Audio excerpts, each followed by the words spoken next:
It's a really simple and effective platform to give, grow, and grant. And by that, I mean you can give any asset into your charitable giving account, and your account then grows its income through a variety of pooled funds that we offer, or you can work with a financial planner to grow that income. And then we help you actually execute those grants to over 200,000 nonprofits here in the U.S. and abroad. As the end of the year approaches and you're looking for every possible tax deduction, we revisit our conversation with Elaine Martin from Fidelity Charitable on how donor-advised funds can help you help others while reducing your 2017 tax burden. Pre-retirees have retirement jitters, and the Government Accountability Office says we've got a retirement crisis on our hands. And Big Al's got 7 ways to teach your kids the value of saving for retirement to help them avoid both the jitters and the crisis. Plus, is there any way to undo rolling a 401k into a 403b annuity? And can Joe explain why a 60-40 mix of stocks and bonds isn't necessarily the best way to go without snapping? Let's find out. Here are Joe Anderson, CFP, and Big Al Clopine, CPA. You were talking about this retirement crisis or something like that? The GAO came out and says the Government Accountability Office came out recently with a report that said they warned of a retirement crisis. Now, sometimes we and others talk about the looming crisis, and you and I have sort of tried to get away from that because that sounds self-serving. It's so doom and gloom. There's such a crisis, so come to us because we know how to fix it. I am the almighty savior. So this is not from Joe and I. This is from our U.S. government. All right. So I'm just going to read what they say. So they're saying that they want to take a hard look at the ability of individuals to save for retirement on their own and the amount of employer-sponsored pension plans. So we all kind of know that there's fewer and fewer defined benefit plans. Standard pension plans. Yeah, standard pension plans, like in the old days, maybe our parents or grandparents had. But a lot of companies do have 401k plans and things like that. However, about 2/3 of the folks working have a retirement plan, and 1/3 don't, which goes back to what we talk about all the time. How is that fair? So I got a 401k.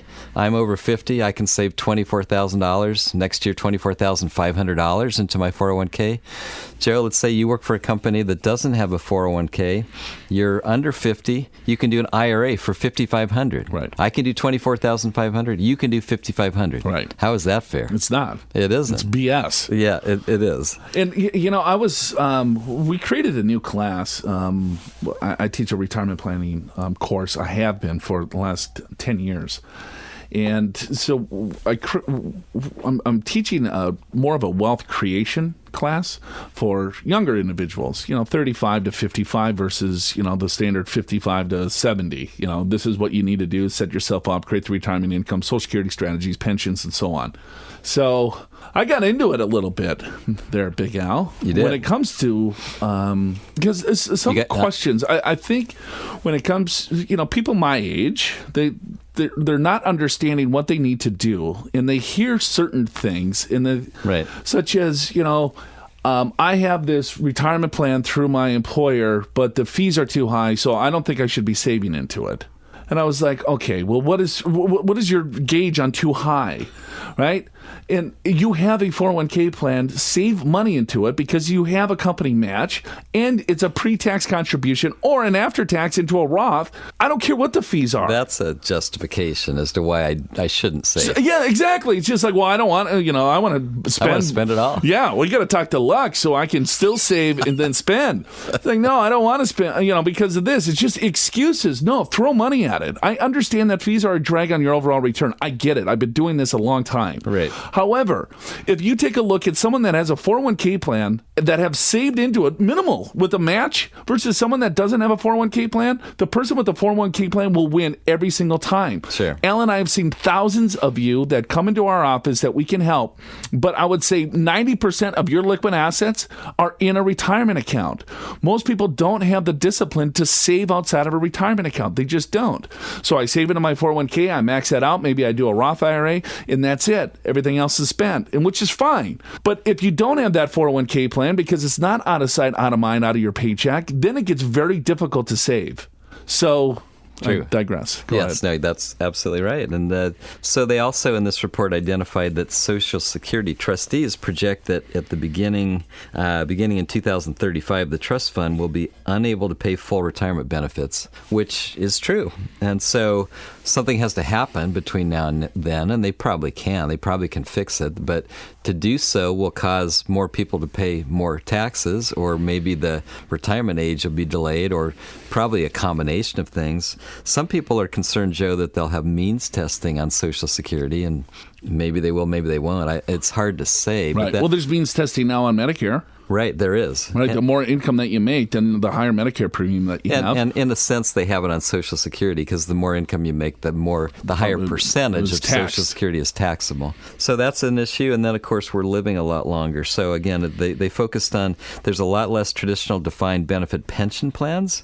About a third of all private sector workers don't have an employer-sponsored retirement plan. Social Security has got some issues, and we're living a lot longer. Yeah, but here's the other side of this. I mean, people are resilient and for the most part, and we're living a lot longer, so that means we're going to have more time of healthier life that we can continue to be in an occupation that is going to provide us with an income. Yes. You know, if you take a look in 20, 30 years, right, 70 is going to be the new 50. Right. You know what I mean? Right. And so, yeah, people are going to continue to work. Yeah, we're living a lot longer, and then they're still using these same old, all right, if you retire at age 60 and you live to 105, you're going to go broke. Yeah, well, true. no, I'm probably going to work until I'm 75. Right. And then I'm going to get another career from 75 to 80 and, you know, do something online or whatever the new Google's or Internet's going to be. Right. Yeah, I mean, there's all this discussion about the gig economy and working part-time, and a lot of folks in my generation, Joe, the baby boomers, we want to remain productive even in retirement. And for some of us, maybe that's volunteering. Others will need the income, and it's going to be working in some kind of job or some kind of freelance thing or whatever, right? And you are absolutely right. And of course, when you're doing that, what happens is then instead of tapping your retirement accounts, you can let them grow further, right? And then so then not only do they grow more, you're not pulling money out. You're not pulling money out, and you're adding to them. You're working into your retirement by doing something productive, which will probably give you a lot more passion and reason to get up in the morning, and you know, you'll be happier. Right. I think the whole definition of retirement needs to change in a sense. Right. Because we're still using old rules for a new age. Right. And so it's just looking at what are you trying to accomplish? What are your lifetime goals? How old are you? How much money that you have? And then making sure that you have a strategy and a plan. Right. That's the key. Is like, all right, well, here, understanding what you need to do, write it down,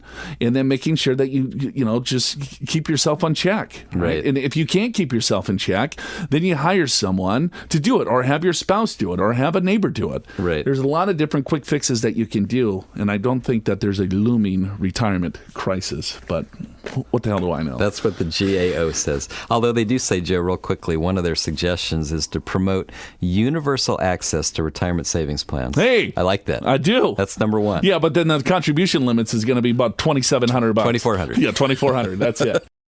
Make sure you don't find yourself in a retirement crisis. Visit the white paper section of the Learning Center at yourmoneyyourwealth.com to download our free retirement readiness guide. This guide contains little-known secrets about creating income to last a lifetime, making the most of your investing strategy in retirement, controlling your taxes, and much more. You'll learn 7 plays to help get you retirement ready despite the uncertainties we may face. Download the free retirement readiness guide from the white paper section of the Learning Center at yourmoneyyourwealth.com. Alan, it's that time of the show. It is. We got a guest. We have Elaine Martin. She's the Vice President, Relationship Management of the Private Donor Group at Fidelity Charitable. Want to welcome Elaine to the show. Elaine, are you there? I am. Thanks so much for having me. Yes. Well, thank you so much for joining us. We're excited to talk charitable giving, planning, donor-advised funds, and disasters.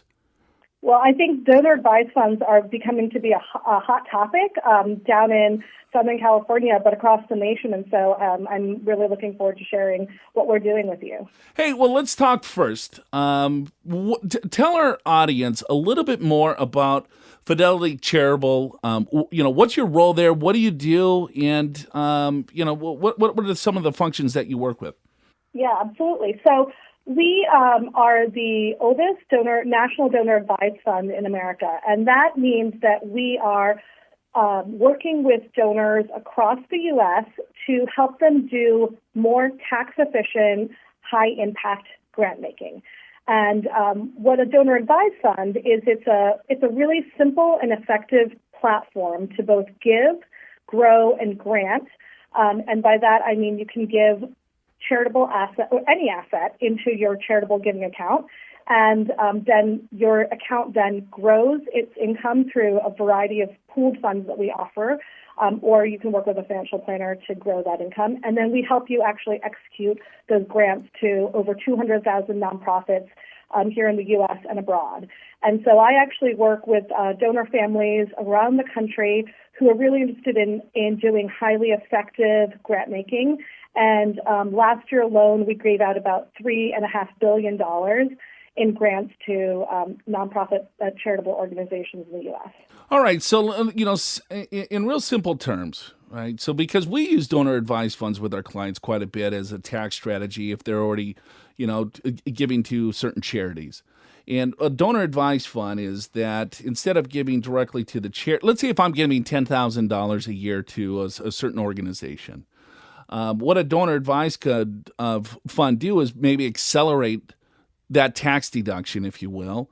And maybe they say, well, I'll put $100,000 in the donor advised fund because I know I'm going to be giving $10,000 a year, but maybe I need a big tax deduction this year. So I put $100,000 in the donor advised fund. I get that tax deduction in the year that I contribute to the fund. And then from there, I can distribute those dollars as I see fit to whatever charitable organization that I have some passion around. Is that a fair explanation? That's exactly right. It's about leverage. You get to give a single gift and get a tax deduction at that time, and then give at the pace you want to the organizations that you most care about, and you don't have to give it all in one lump sum to one organization. You can really think thoughtfully and work with your nonprofit partners to figure out how you want to do your grant making for the year and beyond. Yeah, it's a little like a private foundation, except you don't have to set up a nonprofit entity to do that. It's much simpler. You're just setting up an account, right?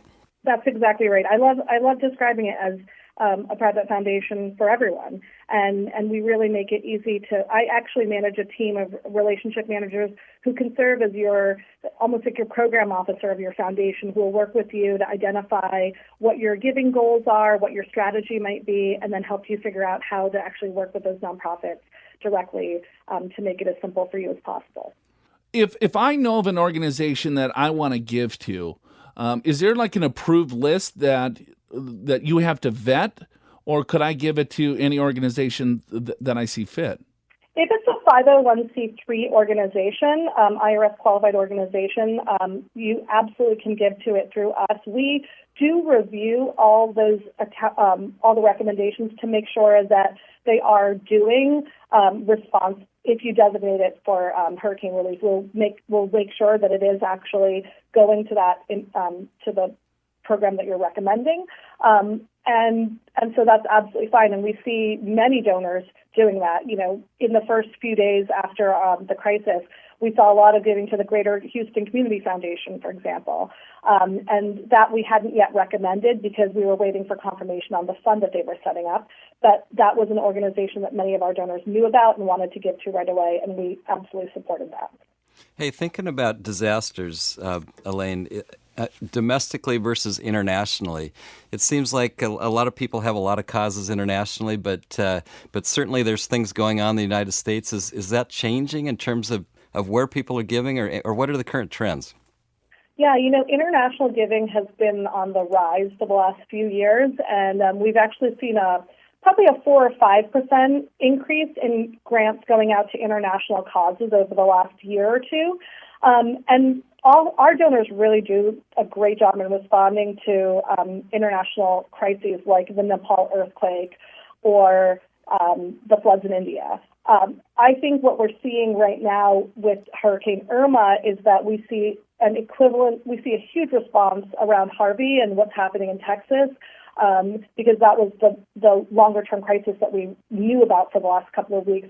but we've had a ton of requests coming in from the Caribbean islands and donors interested in giving to those more international causes, and we are working with organizations like UNICEF to support grant making internationally.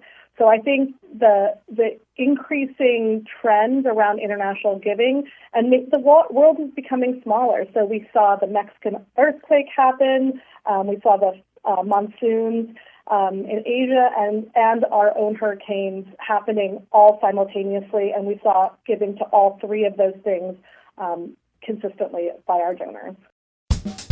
If you need more information on just about any financial topic you can think of, check out Your Money, Your Wealth and Pure Financial Advisors on YouTube for educational video clips and full episodes of the Your Money, Your Wealth TV show.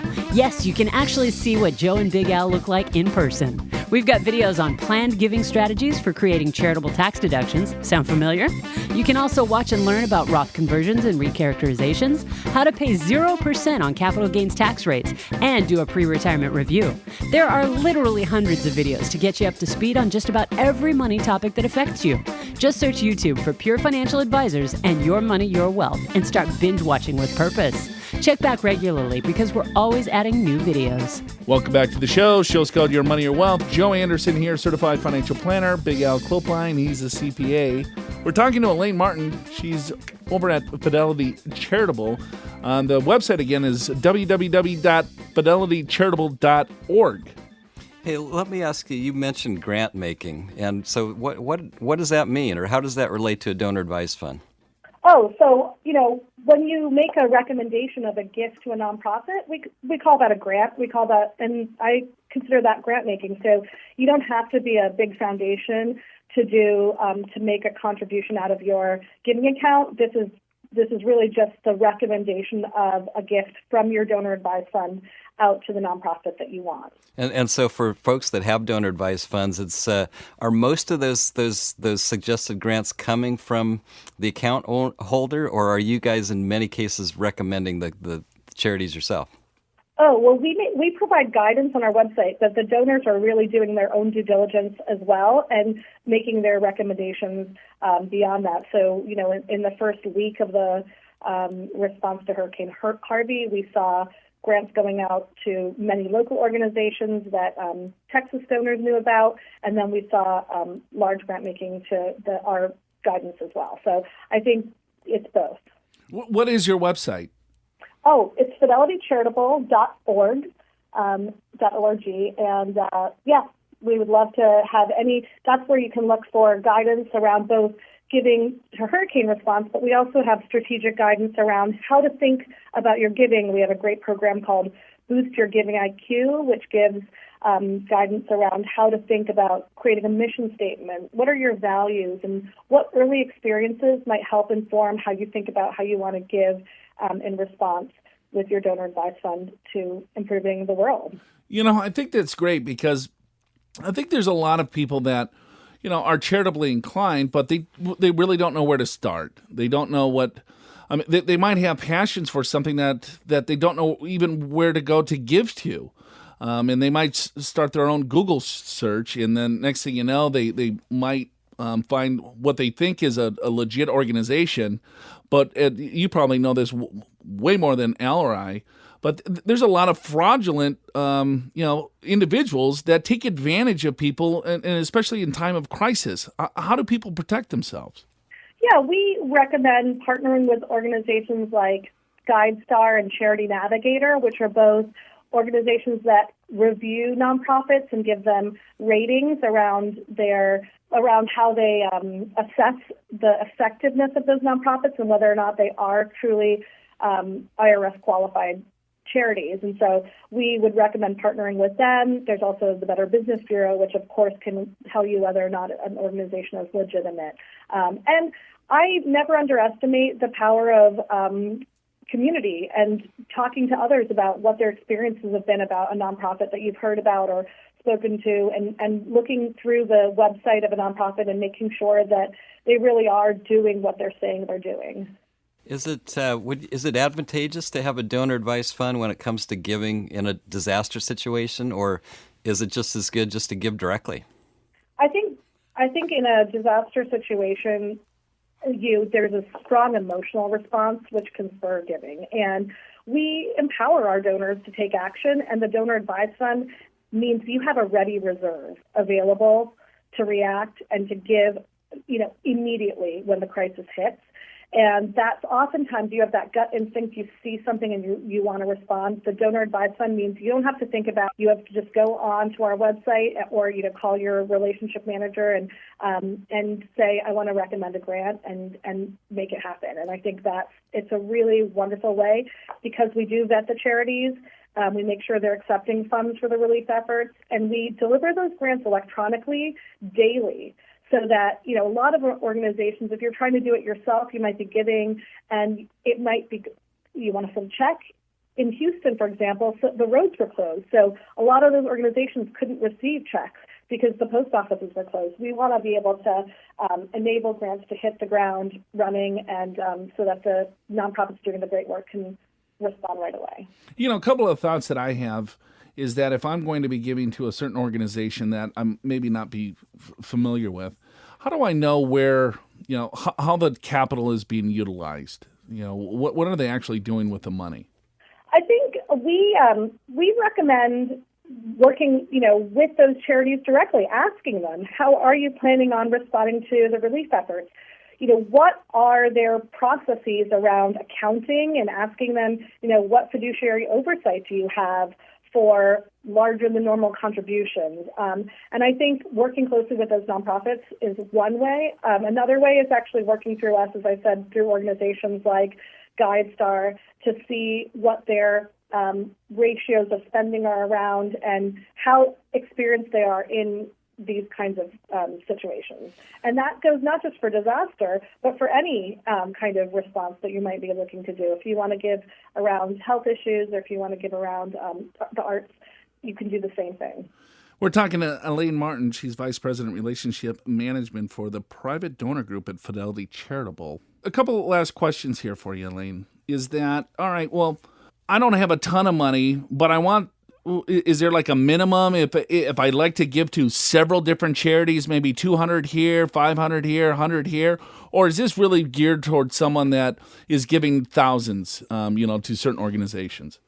I think that's the power and the beauty of Fidelity Charitable. To open a donor advised fund, you can start that account with $5,000. So you can make a $5,000 gift and then distribute that in increments of $50, $100 to the organizations you care about most. And, of course, you can give larger gifts. But I think it's a really wonderful entry point for starting to give and testing out what you might care about and seeing what the impact can be. And so all I have to do is, all right, so I open up an account at Fidelity Charitable. I put in my $5,000, $10,000, and then I want to give a couple $100 to these certain charities. Is that a website that I go to, or do I call and talk to a representative to send that money, or how do I distribute the cash to the certain organizations where I want it to go? Yeah, so to open an account, it's 3 simple steps. It takes about 8 minutes. I did it last week for a new donor of ours.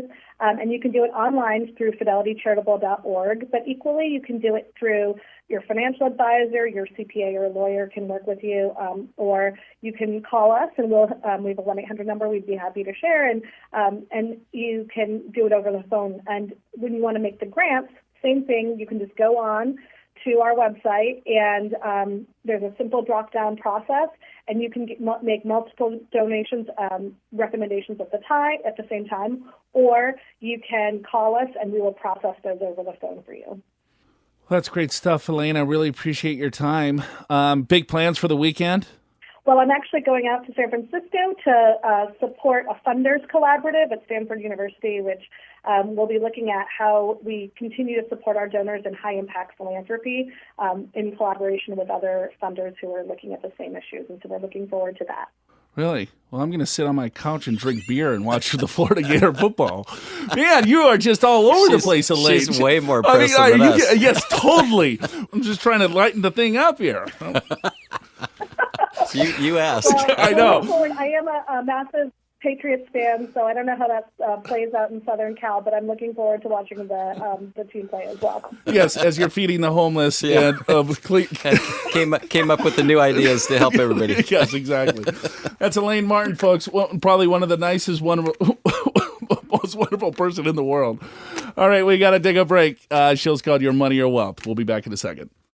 To learn how you can make tax-efficient charitable donations that go further faster through a donor-advised fund, call Your Money, Your Wealth at 888-994-6257. That's 888-994-6257. Or email info@purefinancial.com. Get the tools for intelligent giving. Support any charity, grow your gifts tax-free. Support all your favorite charities with a single donation and get one tax receipt. Learn more about donor-advised funds. Call Your Money, Your Wealth at 888-994-6257 or email info@purefinancial.com. Time now for Big Al's List. Every week, Big Al Clopine scours the media to find the best tips, do's and don'ts, mistakes, myths, and advice to improve your overall financial picture in handy bullet point format. This week, 7 ways to teach your kids the value of saving for retirement. For this segment, I would really like to focus on an article I just saw in MarketWatch called How to Teach Your Kids the Value of Saving for Retirement. And I thought it was pretty good because I think a lot of us have kids or grandkids, and sometimes it's sort of confusing what we ought to be telling them or some of the concepts. And so I'm going to highlight some of the things in this article.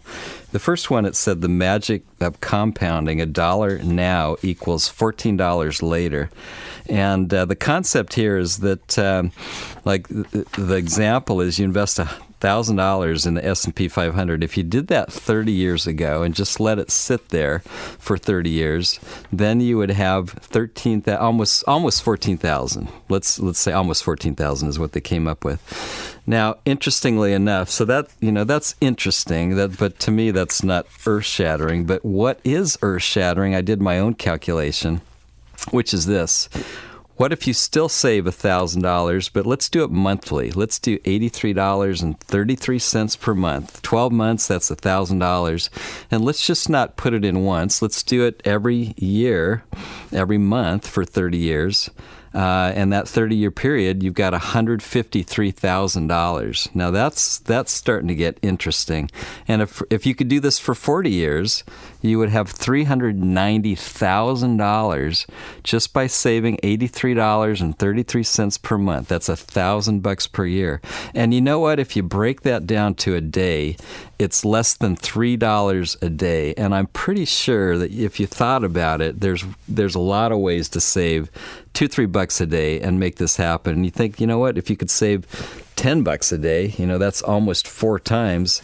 Now you've got over $1 million if you do it for 35, 40 years. So I think a lot of young people don't really understand the compounding of money and how much that can make a difference.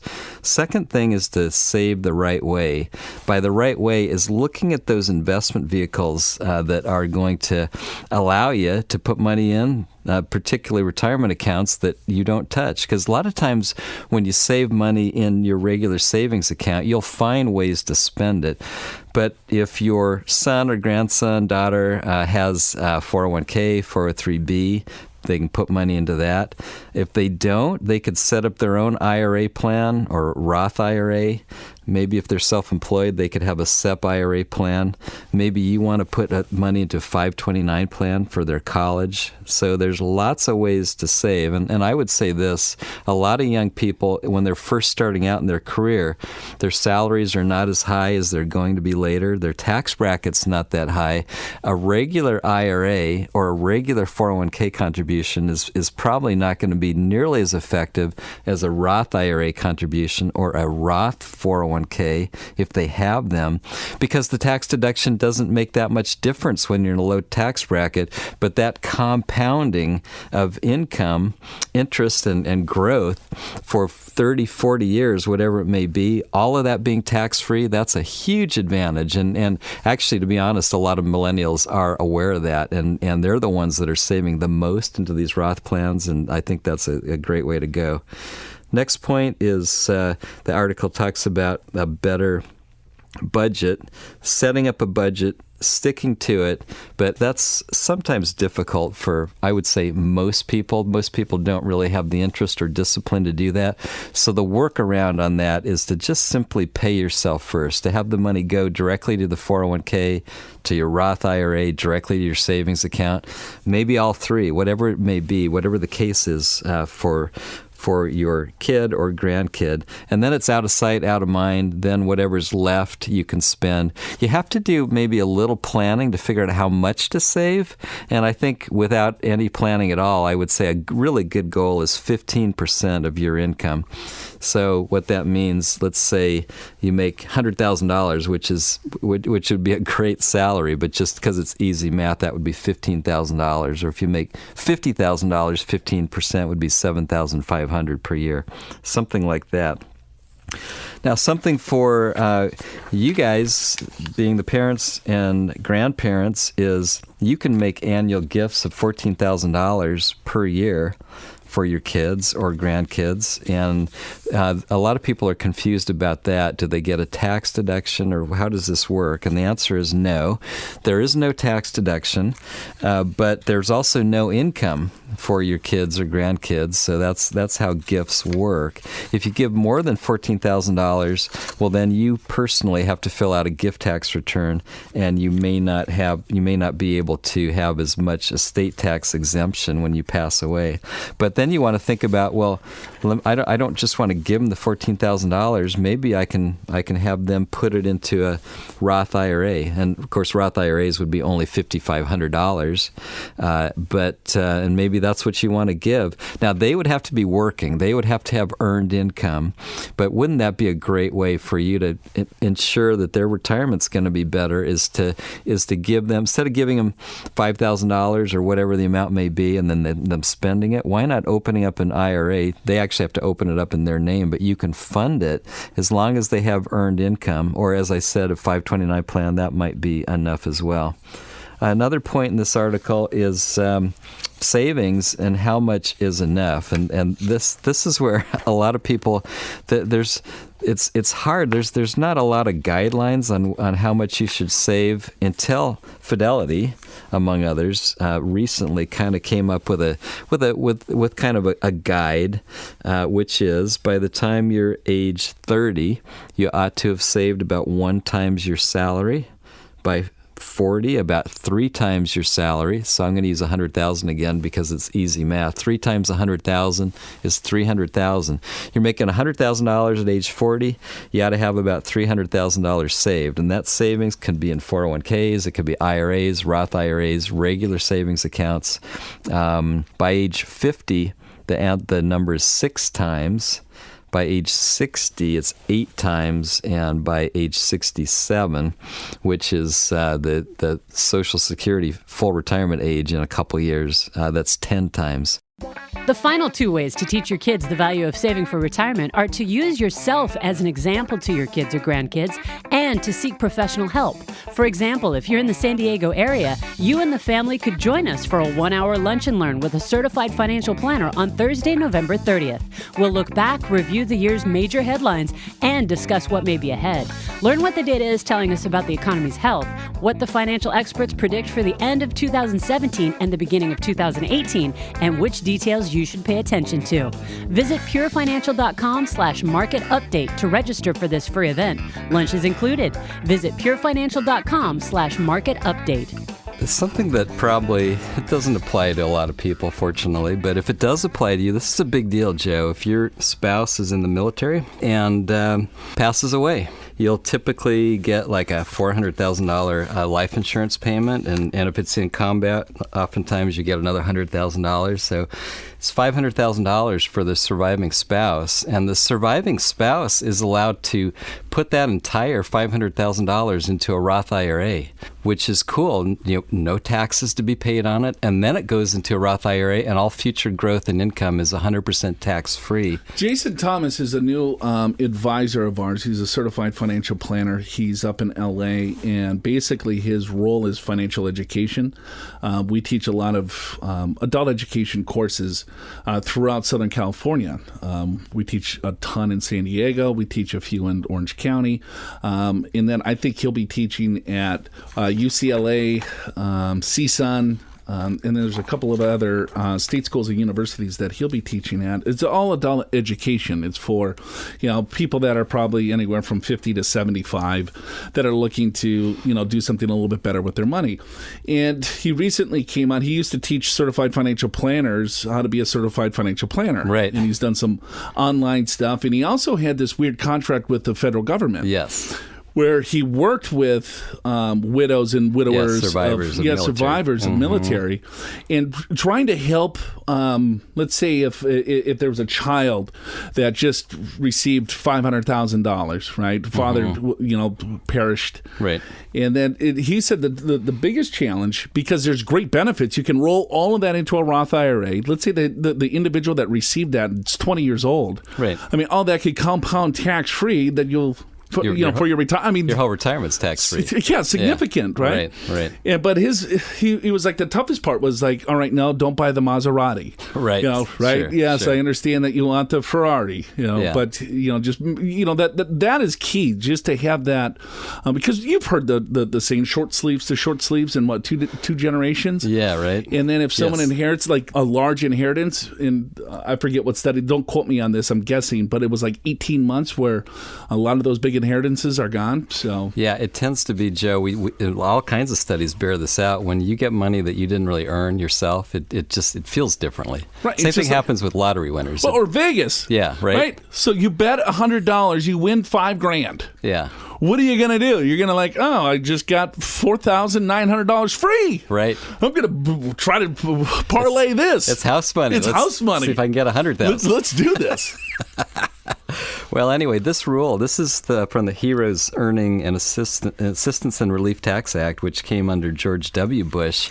It's a great benefit, and you don't, even in military, you don't necessarily even have to be in combat. Like there's an example. Car accident. Yeah, there's an article written in Investment News Daily about a financial planner that kind of focuses on this, and she was helping a widow of somebody that had been in the military 17 years, still in the military, but died of cancer, unfortunately. But there was a $400,000 death payment that can be rolled into a Roth IRA, 100%.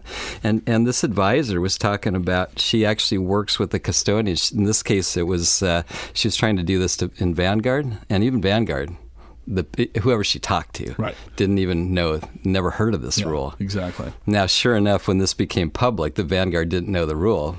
Then they wrote something. Vanguard appreciates legislation such as the HART Act that benefits and provides financial flexibility and support to families of our country's servicemen and women. Blah blah blah blah blah blah. So basically, yeah, little CYA there. Let me educate you first. No, you can't do this. Yes, I can. Yes, I can. Here's the tax law. Yeah. Oh, okay. White paper coming out next week. Hey, we want to share this with you. So you know what? Unfortunately, if it happens to you or somebody that you know, this is a great benefit to make that life insurance payment 100% tax-free, future growth and income. Right. Well, life insurance is always going to be tax-free to you, but the problem then is that, well, that's not really a problem, but you get that death benefit tax-free, then you invest it, and then any of the growth you're going to pay capital gains on. But with this, all the growth, the dividends, the interest, and everything else, that's going to be tax-free as well. You bet.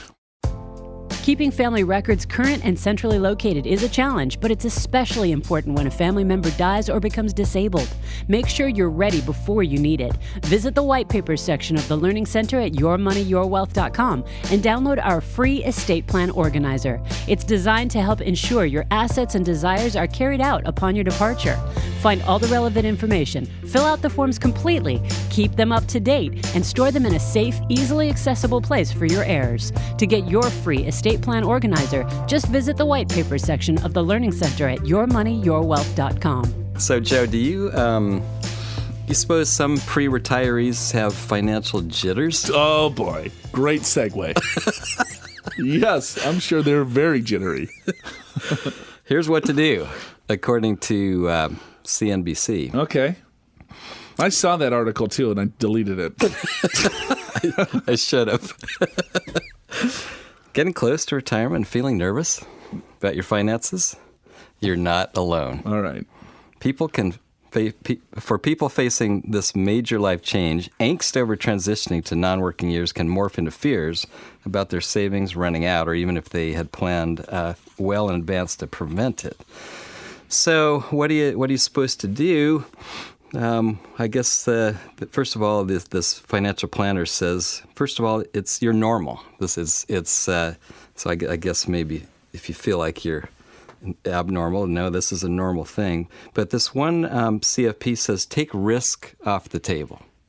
What do you think of that? Is that a good idea? What does that mean even? Take risk off the table. I don't even know what... yeah, there's risks in every investment. Let me just educate this CFP real quick. If I keep my money in cash, I'm taking on risk. It's called inflation risk. If I have my money all in bonds, I got term risk. I got credit risk.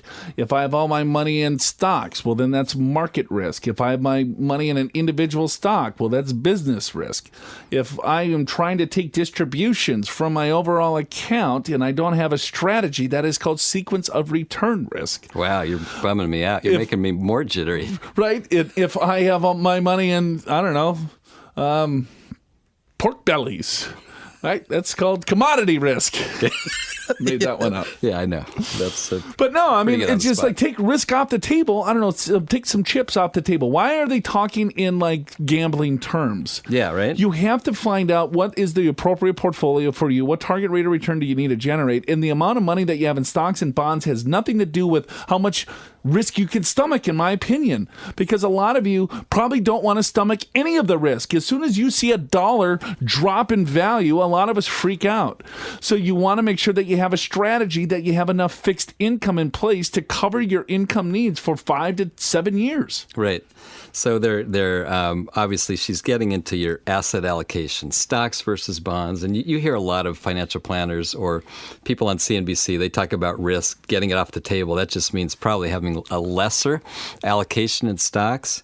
And she does, actually, I give her credit for this next statement. She says, a person's allocation should be customized to their specific cash flow needs in retirement. Okay. That makes sense, right? I'm good with that. In other words, you figure out what your cash flow needs are and first. What cash flow needs are is just this. It's like, how much money do you need a monthly basis from your portfolio? From your portfolio, right? Do you need 10 grand a month, 5 grand a month, 3 grand a month? Right.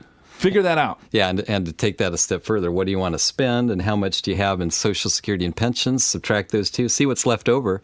10 grand, 20 grand, 30 grand. That's what you need from your portfolio. Then you look and see what you got. If you got 30 grand, there's no investment in the world that's going to work on that one. Right. Because you have to get 100% return each year, and that's not possible. Right.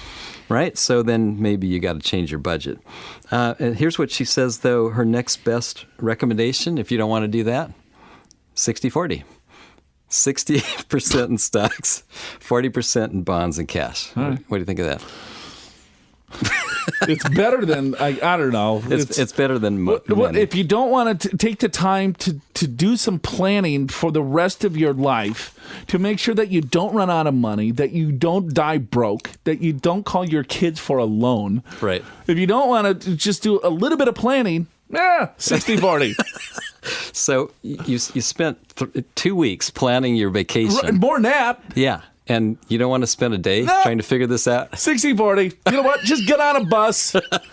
There's your next vacation. You know what? If you don't want to go on Wikipedia or whatever. Your next vacation, walk down to the street, the church that has bingo. Yep, you're going to sit down and play that all day. You know what? This is how stupid that statement is. It's like, okay, here's what you do. Just get on a bus and then get off whenever you feel it's appropriate. What? Yeah, it doesn't. You want to put a little bit of planning, you know? Don't you think? Yeah. Yes, just a little bit, please. All right. Well, 60-40, what the hell? Yeah. Anyway, that's all I wanted to mention out of this article. It actually, I thought it might be good for a laugh, and maybe it was. Maybe that's it? Yeah. So, okay, if you have jitters in retirement, that's the headline of the... All right. Yeah, take chips off the table. Or if you don't want to do that, 60-40. I mean, there's more to it, but how do you get that published? See, we could be published. Jeez, this is just. I guess I don't know. A 60-40 split is a very common balanced portfolio, and it suits many people fine. Yeah. But how do you know you should be in 60% stocks or 40% bonds? Or shouldn't you be 40% stocks, 60% bonds? How much income are you trying to derive from the portfolio? What is your goals? What is your tax bracket? Where's the money coming from? So I like the way Paul Merriman just said it. So he's 73. He's got a 50-50 allocation between stocks and bonds. And so in the Great Recession, stocks went down about 50%. And so if he's half in the market, then he would expect his portfolio to go down half of that, 25%. Maybe less because he's got bonds to cushion the blow. And he, as he said, 20 to 25%. He said, we've signed up for that, for this higher rate of return. We've signed up for the downside knowing that it will recover. If you can't sign up for that downside, then maybe that's not the right allocation for you. If you don't understand how much your portfolio potentially could lose, then you need to do some more homework. I'm telling you, the markets are going to turn. I don't know when. Al doesn't know when, but they are. We all know this.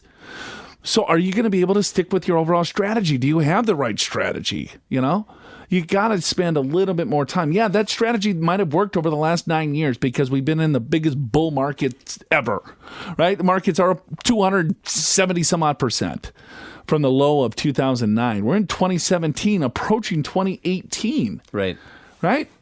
So it's like, all right, well, no, my portfolio is doing well because you have short memories. We forgot all about 2008. Or maybe you didn't even have a lot of money in 2008, so you didn't care to begin with. But now that you've accumulated money over roughly the last 10 years, plus the market is giving you a nice boost, can you afford to lose X, Y, and Z now that you're getting in your 50s or 60s? You have to relook at this. Do you have enough saved? Do you have a retirement strategy? Can your portfolio and your retirement plan stand up to record low interest rates, skyrocketing healthcare costs, market volatility, and increased longevity? Can you afford to live to be 90 or 100 years old? Visit yourmoneyyourwealth.com and sign up for a free 2-meeting assessment with a certified financial planner. There's no cost or obligation to you, and you'll learn highly effective strategies to transform your savings and income in retirement, minimize your risk, reduce your taxes, and help your portfolio withstand today's challenges in a stress test. Sign up for a free 2-meeting assessment with a certified financial planner at yourmoneyyourwealth.com. It's time to dip into the email bag with financial questions courtesy of Advisor Insights from Investopedia and you, the Your Money, Your Wealth listeners. Joe and Big Al are always willing to answer your money questions. Email info@purefinancial.com, or you can send your questions directly to joe.anderson@purefinancial.com or alan.clopine@purefinancial.com. I got this email from this professor at some college in San Francisco. You did? Yes. Very nice. She's emailed me and she said, hey, she was seeing if I was interested in the MBA program. Oh, because you need some help? Yeah, exactly. Damn it. I didn't put the 2 and 2 together. Thank you, Clopine. She's like, hey, I was just down in San Diego. And I watched your show. And by the way, you might want to be interested in our MBA program because you are one stupid son of a gun. But that Alan, wow, is that guy sharp? I didn't get the email. Yeah, exactly. Damn it. Yeah, then I got another call. I was listening to the podcast with John Anderson and Big Al. I saw that, John. I knew you were going to love that. It's like, what the hell? John. Here's the email question. The last email question of the day. Okay. A few months back, I decided to roll my 401k from a previous employer to a 403b account with my present employer. I didn't quite understand that I was investing in an annuity. Annuity contracts and so many rules worry me. Can I roll it back into a 401k? Should I keep it? I have another 9 years before I'm eligible to begin withdrawing the money. What say you, Clopine? 9 years. Well, first of all, I'll let you explain how the 403Bs work, but... So, yeah, she's probably or he or she, I don't know what the name is probably a teacher. And 403B accounts... Are they always annuities? No. Okay. Right. She got sold an annuity contract within the 403B. Yeah, by the guy that came out. Or, yeah, right. Or so usually, I mean, if you have hospitals or if you're a nonprofit, that's where Section 403B comes in. It's just for nonprofits. 401Ks are for-profit. right? Then you got 457s, which are deferred comp plans. You have KEO plans that could be either for-profit or self-employed. You have defined benefit plans. You have SEPs. You have Simples. You have TSP, thrift savings plans, and so on. 403B, very popular product that goes into 403Bs is an annuity contract. Let's say if I'm working for a school district, because they used to be called TSAs, tax sheltered annuities, right? And then it was I'm not a history major on the 403B code, but that was very popular investment choice for educators. So here's probably what happened. So he or she is now an educator at a school district, and they have choices of their 403B providers. So it's different than your 401k plan. The 401k plan, the employer sets up the plan, and they pick Fidelity or Vanguard or T. Rowe Price or whoever, right, to be the custodian of that overall plan. Right. And then you, as a participant, you have that plan that you can participate in. You can't necessarily say, well, I don't like T. Rowe Price. I want to go to Vanguard. Yeah, you're limited to their choices. You're limited to their choices, and there's ERISA rules and fiduciary responsibilities and things like that within the employer to make sure that they offer whatever. But the 403Bs is not necessarily the same. 403Bs is a school teacher, let's say in the San Diego City school system, for instance. You might have a choice of 50 different companies that you can pick from. You can say, well, I want to go to MetLife or AXA or American Funds or whatever. You could pick the actual custodian. And a lot of times there's individuals that will go to the schools and they'll represent themselves as like, hey, I'm your 403B provider. And if I'm used to a 401k provider, you might say, oh, you're the 403B person. Great. I need to sign up for my retirement account. Right. All right. Great. Oh, you have this old 401k. Would you like to roll the 401k into your new plan? Sure. I would love that. Consolidate. Right. So what happened is that the 401k that was sitting at whatever custodian that was probably in low-cost mutual funds now went into this annuity contract through the 403B.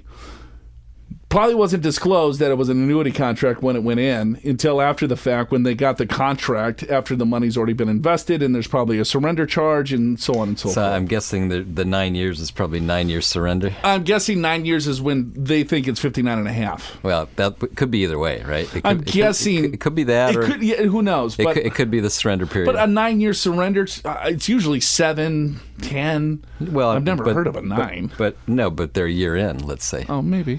Yeah. It could be that. I thought I took it as that's when they turned 59 and a half to start withdrawing. That's what I first took it at, but now I think it could be. It could, yes. The surrender period that's left. Sure. Here's the deal. No, with 403B accounts, to do an in-service withdrawal, to put it back into a 401k, well, the 401k is dead. Yeah, you can't do that. You left your employer. You can put it into an IRA if you're eligible. If you're eligible, but I doubt that this person's eligible to do an in-service withdrawal from a 403B into an IRA. I doubt it, too, because now 59 and a half, now with 401ks... If you terminate from service at 55, that's one thing. Well, she could leave or he could quit the job. Yeah, and go work at another school district. But what they could do, right, it depends on the surrender schedule, right? What a surrender schedule is it's a back-end penalty. It just pays the insurance agent's commission. They could go to another 403B provider. Let's say Fidelity, for instance. Fidelity's on the platform at San Diego City Schools. I have no idea where this person works. So they could take the 403B from whatever insurance company and move it into the Fidelity plan. Then you pick, low-cost mutual funds or whatever. That's even if they're a little bit higher cost mutual funds, it's still going to probably be a lot cheaper than the annuity she's in. Right. He's in. Right. So I guess the point of that is just before you move your money, understand what you're getting into. All right, that's it for us, folks. For Big Al Clopin, I'm Joe Anderson. Show's called Your Money, Your Wealth. We'll see you next week. So to recap today's show, the Government Accountability Office says we're heading for a retirement crisis, but you can avoid it if you have a strategy. If you've got pre-retirement jitters, taking chips off the table or just going with a 60-40 mix of stocks and bonds aren't necessarily the best answers. You need a strategy. If you're going from a 401k to a 403b, make sure you know what you're getting into and make sure you have a strategy. If you're a surviving military spouse, there are special rules that apply to you, so make sure you have a strategy. Sensing a theme here? Special thanks to our guest, Elaine Martin from Fidelity Charitable. Visit fidelitycharitable.org to learn how a donor-advised fund can help you help others while making the most of your tax strategy.